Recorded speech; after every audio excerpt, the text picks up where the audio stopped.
सिंधी अदब जी दुनिया में भली कार दोस्तों शामिल कयूं था निहायत ही ख़ूबसूरत नाविल इश्क जा 40 उसूल हिस्सो 28।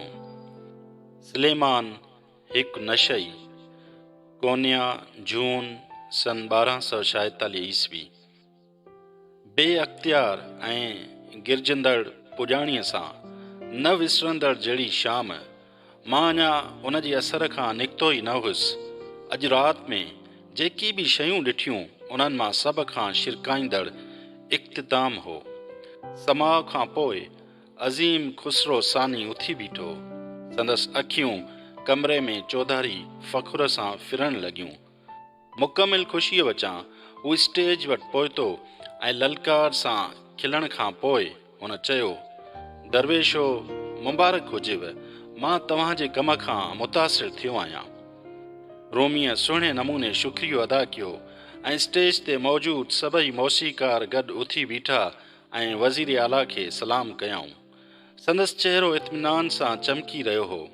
खुसरू पंहिंजे हिकु मुआफ़िज़ खे इशारो कयो, जंहिं जल्द अची खेसि बखमली गोथरी ॾिनी। उन गोथरीअ खे केतिरा ई भेरा पंहिंजी तिरी ते उछलाए इहो ज़ाहिर करणु लॻो त इहो सोन सां केतिरो भरियल आहे। पोइ उहा स्टेज ते उछलाईं। चौधारी माण्हुनि थधो साहु भरियो ऐं सहरायो। पंहिंजे हाकिम जी फयाज़ी ॾिसी असांजे अंदर मां वाह वाह थी निकिती।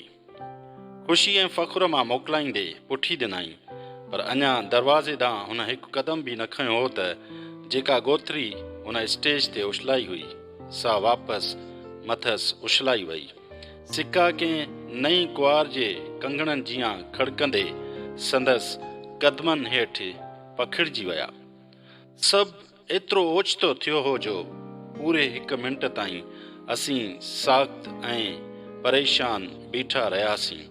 इहो सम्झण खां क़ासिर हुआसीं त छा थी रहियो आहे, पर उन में को शक न हो त सभ खां वधीक हैरान खुसरो पाण हो। बेइज़ती ज़ाहिर ज़हूर हुई ऐं यकीनन माफ़ी जोगी बि न हुई। हुन कंधु वराए बेयकीनीअ मां पुठिते ॾिठो त अहिड़ी अणढंगी हरकत केरु करे सघे थो। इहो शम्स तब्रेज़ हो। सभिनी जा मुंहं लही विया। हू स्टेज ते चेल ते हथु रखी बीठो हो। संदसि अखियुनि में एतिरी सख़्ती हुई जो ॼणु बाहि थे निकिती। असीं पैसनि लाइ रक़्स नाहियूं कंदा, हू वॾे आवाज़ सां गिरजियो। समाउ हिकु रूहानी रक़्स आहे जेको मोहबत ऐं सिर्फ़ु मोहबत लाइ कयो वेंदो आहे। उन करे ए हाकिमे वक़्तु पंहिंजो सोन वापसि खणी वञ। तुंहिंजनि पैसनि जी हिते का हैसियत कोन्हे। हाल में हिकु वहशतनाक ख़ामोशी तारी थी वई। रोमीअ जो वॾो पुटु एतिरे सदमे में पियो लॻे जो ॼण कंहिं संदसि मुंहं मां रतु निचोड़े कढी छॾियो हुजे। कंहिं बि ॻाल्हाइण जी हिमत न कई। का दह या रड़ करण जे बिना असां सभिनी पंहिंजा साह रोके रखिया हुआ। आसमान ॼण उन इशारे जो मुंतज़िर हो। तेज़ तेज़ मींहुं पवणु लॻो। मींहुं फुड़नि पंहिंजे अज़ली आवाज़ में हर शइ ऐं हर कंहिंखे ॿोड़े छॾियो। हितां हलो, खुसरो पंहिंजे माण्हुनि खे हुकुम ॾींदे रड़ कई। बेइज़ती जे करे संदसि ॻल फड़की रहिया हुआ ऐं कुल्हा झुकियल हुअसि। हाकिम रवानो थी वियो। संदसि केतिरा ई मुआफ़िज़ ऐं ग़ुलाम हिकु हिकु थी फ़र्श ते किरियल सिकनि खे पंहिंजे गरनि बूटनि हेठि लताड़ींदा विया। हिक ॿिए खे धिकींदे माण्हू सिका खणण लाइ भॻा। जीअं ई हाकिम वियो, माण्हुनि जे विच में मायूसी ऐं नापसंदीदगी पखिड़िजी वई। ही पाण खे छा थो सम्झे? कुझु माण्हू मशीरजी पिया। असांजे हाकिम जी बेइज़ती करण जी खेसि हिमत कीअं थी? वरी कुझु ॿियनि चयो, हाणे छा थींदो जेकॾहिं खुसरो सॼे शहर खे उन जी सज़ा ॾिनी? माण्हुनि जो हिकु गिरोह उथियो ऐं बेयकीनीअ मां कंधु धूणींदो एतिजाज ज़ाहिर कंदे ॿाहिरि हलियो वियो। एतिजाज जे अॻुवाणनि में शेख यासीन ऐं संदसि शागिर्द अॻियां अॻियां हुआ। मुंहिंजी हैरत न रही जॾहिं मूं उन्हनि जे विच में रोमी जे ॿिनि पुराणनि मुरीदनि ऐं संदसि पुट अलाउद्दीन खे ॾिठो। अलाउद्दीन कोन्या जून सन 1246 ईस्वी। बख़ुदा ज़िंदगीअ में कॾहिं बि मां एतिरो शर्मसार नया थियो। पंहिंजे पीउ खे हिकु काफ़िर जो साथ ॾींदे ॾिसणु ॼण का शर्म जोगी ॻाल्हि न आहे। पंहिंजे पीउ खे उन रक़्स जी नुमाइंदगी करण वारी ज़िलत खे मूंखे भोगणो पवंदो। सॼे शहर अॻियां हू पंहिंजो पाण खे ईअं कीअं थो बदनाम करे सघे। उनखां वधीक इहो ॿुधी त मां सफ़ा डिॼी वियुसि त हाज़रीन में कोठे खां आयल हिकु तवाइफ़ बि हुई। जॾहिं मां उते इहो ॾिसणु वेठुसि त शम्स लाइ मुंहिंजे पीउ जी मुहबत अञा असां लाइ केतिरी तबाही आणे सघे थी। ज़िंदगी में पहिरियों भेरो मूं तमन्ना कई त काश मां कंहिं ॿिए माण्हू जो पुटु हुजां हा। मुंहिंजी नज़र में इहो रक़्स सिधी सही बेहुरमती हुई। जेको उन खां पोइ थियो सो त हद खां ॿाहिरि हो। हू गुस्ताख़ शख़्स असांजे हाकिम खे धिकारण जी हिमत कीअं थो करे सघे। हू ख़ुशनसीब आहे जो खुसरो खेसि उते जो उते गिरफ़्तार कराए क़ैद न करायो। मूं जॾहिं शेख यासीन खे खुसरो जे पोयां वींदे ॾिठो त मूं बि ॼाणे वरितो त मूंखे बि साॻियो रस्तो वठिणो आहे। बसि मां पियो चाहियां त माण्हू इहो न सम्झनि त मां बि उन काफ़िर जे पासे आहियां। हर माण्हूअ खे इहो ॼाण घुरिजे त मां वॾे भाउ वांगुरु पंहिंजे पीउ जो पुतलो न आहियां। उन राति मां घर न वियुसि। कुझु दोस्तनि सां गॾु मां इरशाद वटि तरसियुसि। ॾींहं जे वाक़िअनि ते असांजो चङो ख़ासो बहस मुबाहिसो थियो ऐं इहो पिणु सोचियोसीं त अॻियां छा करणु घुरिजे।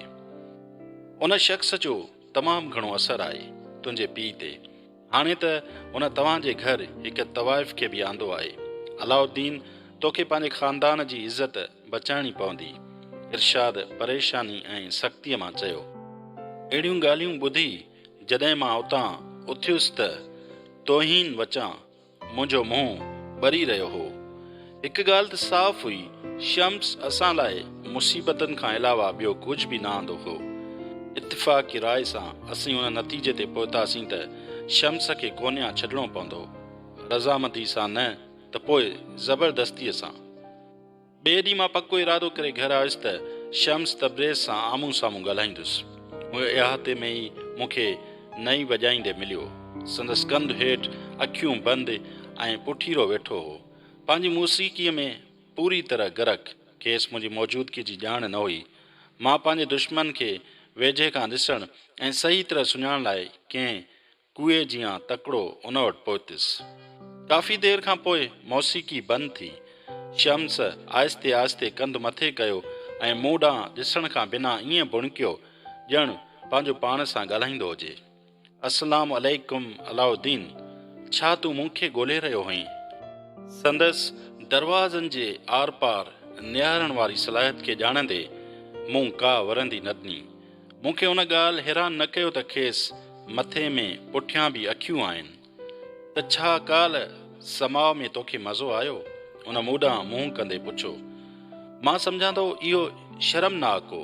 मूं सितत थी वराणियो। हाणे अचु त साफ़ ऐं सिधो ॻाल्हायूं। छा असां ॻाल्हाए सघूं था? मूं ॻाल्हाइणु शुरू कयो।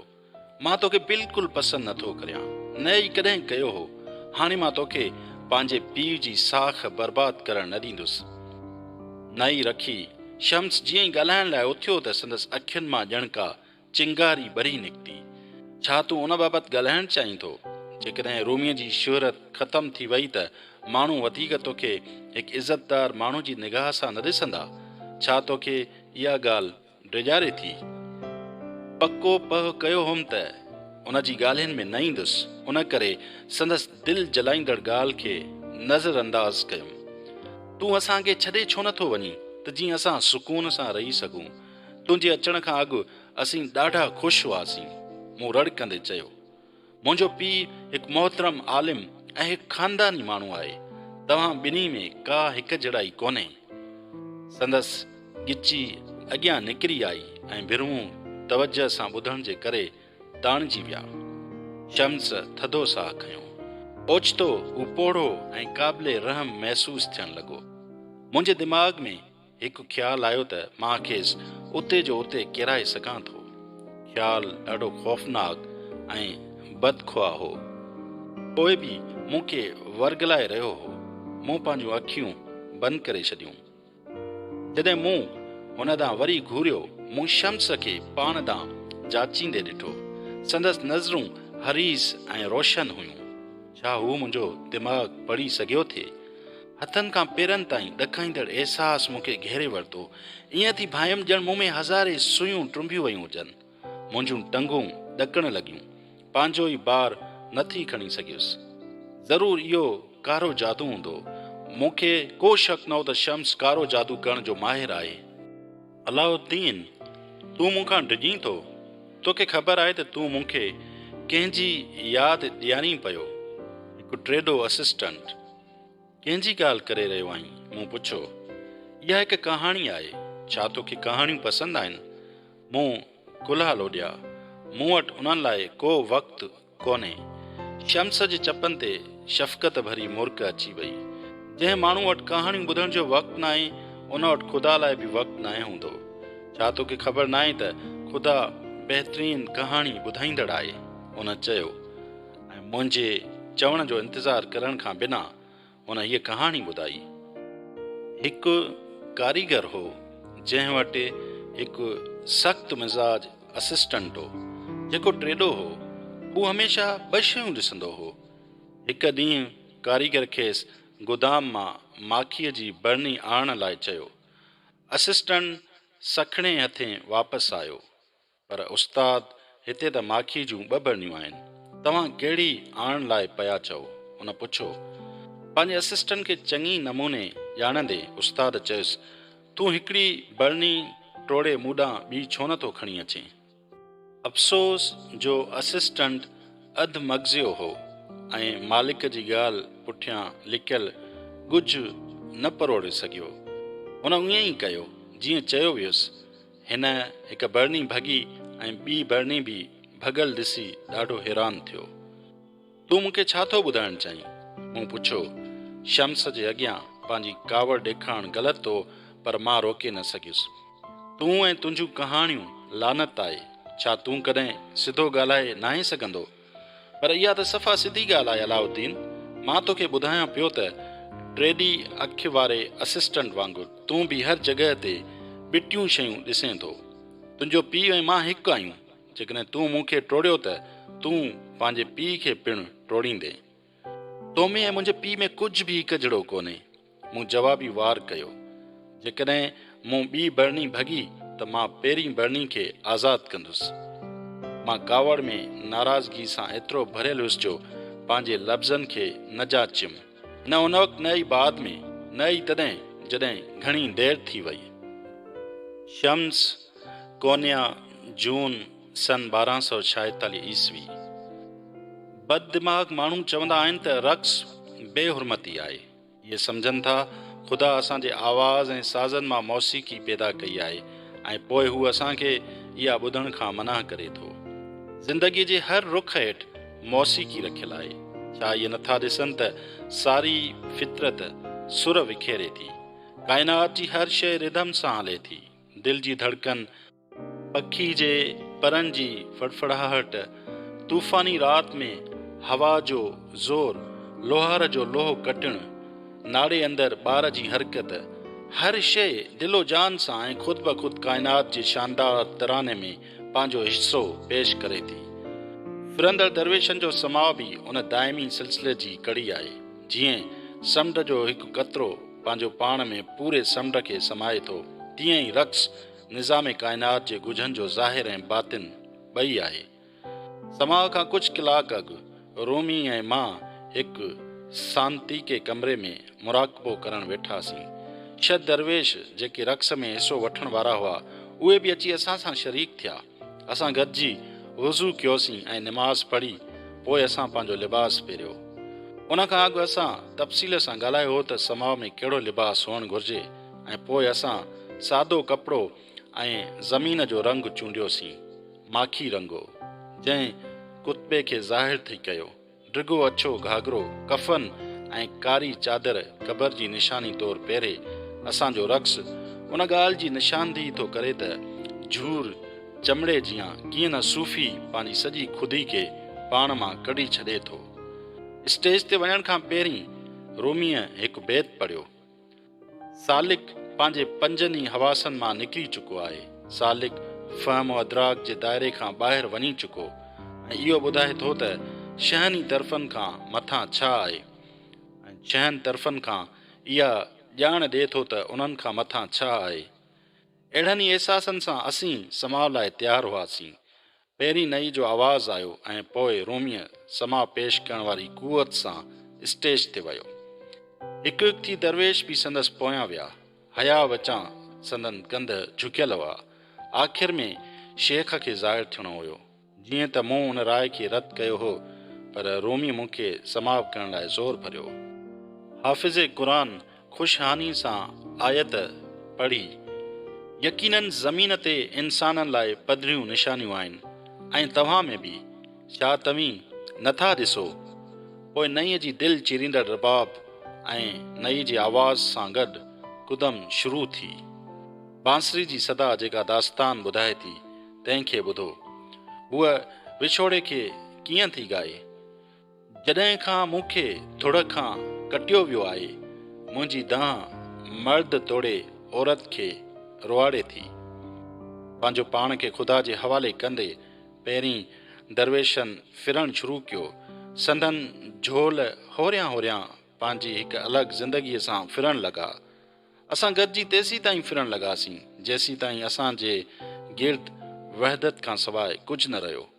आसमाननि मां जेको बि मिलियो धरती ॾांहुं मुंतक़िल कयोसीं, ख़ुदा खां माण्हू ॾांहुं। असां मां हर को ऐं हर हिकु आशिक़ खे माशूक़ सां ॻंढींदड़ हिकु कड़ी बणिजी पियो। जॾहिं सुर बंदि थिया त असां धरती जी अहम कुवतुनि बाहि, हवा, ज़मीन, पाणी ऐं 5 अंसर खला खे ताज़ीम पेश कई। समाजी पुॼाणी में मुंहिंजी ऐं ख़ुशू जे विच में जेको कुझु थियो, उन ते मूंखे को पछताव कोन्हे, पर रोमीअ खे मुश्किल में विझण जो मूंखे अफ़सोस आहे। उहो अहिड़ो माण्हू आहे जेको हमेशह अख़्तियार ऐं तहफ़ुज़ में रहियो हो। उन खां अॻु कॾहिं हुन हुक्मराननि जो नाराज़पो न सठो हो। हाणे घटि में घटि हू हिकु आम माण्हू वांगुरु महसूसु कंदो हूंदो। हुक्मरान ऐं अवाम जे विच में वॾो ऐं गहरो मुफ़ासिलो। ऐं उन सां गॾु मूं इहो बि भायो त कोन्या में पंहिंजे वक़्त ते इख़्तिताम पज़ीर थियण वारो आहियां। हर इश्क ऐं दोस्तीअ जी दास्तान जी अचानक काया पलट थींदी आहे, मोहबत खां पहिरीं ऐं पोइ बि। जेकॾहिं असीं साॻिया रहूं, उन जो मतिलबु असां पूरी तरह मोहबत कई न आहे। शाइरी, मौसीक़ी ऐं रक़्स जी शुरूआति सां रोमीअ जो हिकु वॾो हिसो बदिलजी चुको आहे। कॾहिं हू हिकु सख़्तु आलिम हो जेको शाइरीअ खे पसंदि न कंदो हो, ऐं हिकु ख़तीब जंहिंखे पंहिंजी तक़रीरी आवाज़ सां चाह हो। रोमी पाण हाणे शाइर थी मुकमल अदमियत जो आवाज़ बणिजी रहियो आहे, पर पोइ बि मतां खेसि उन जो अहसासु न हुजे। जेसीं ताईं मुंहिंजी ॻाल्हि आहे त मां पिणु मटिजी वियो आहियां ऐं मटिजी रहियो आहियां। मां ज़ात वजूद खां नस्ती अदम ॾांहुं वञी रहियो आहियां, हिकु मौसम खां ॿी मौसम, हिकु मंज़िल खां ॿी मंज़िल ऐं ज़िंदगीअ खां मौत ॾांहुं। असांजी दोस्ती हिकु नेमत आहे, ख़ुदा पारां हिकु तोहफ़ो। ख़ालिस कामिलियत ऐं आसूदगीअ जो मज़ो वठंदे असां हिक ॿिए जी सोबत में ज़रखेज़, ख़ुशहाल, बाग बहार थियासूं ऐं फ़रहत हासिलु कईसूं। मूं बाबा ज़मान जी चयल ॻाल्हि यादि कई, पट जी वाध वेझ लाइ पट कीअनि खे मरणो पवंदो आहे। रक़्स करण वारे हाल मां जॾहिं सभु हलिया विया ऐं गोड़ गमसान ख़तमु थियो ऐं अकेलो थियुसि त मूं ॼातो रोमीअ सां मुंहिंजो वक़्तु हाणे पुॼाणीअ ते पहुची रहियो आहे।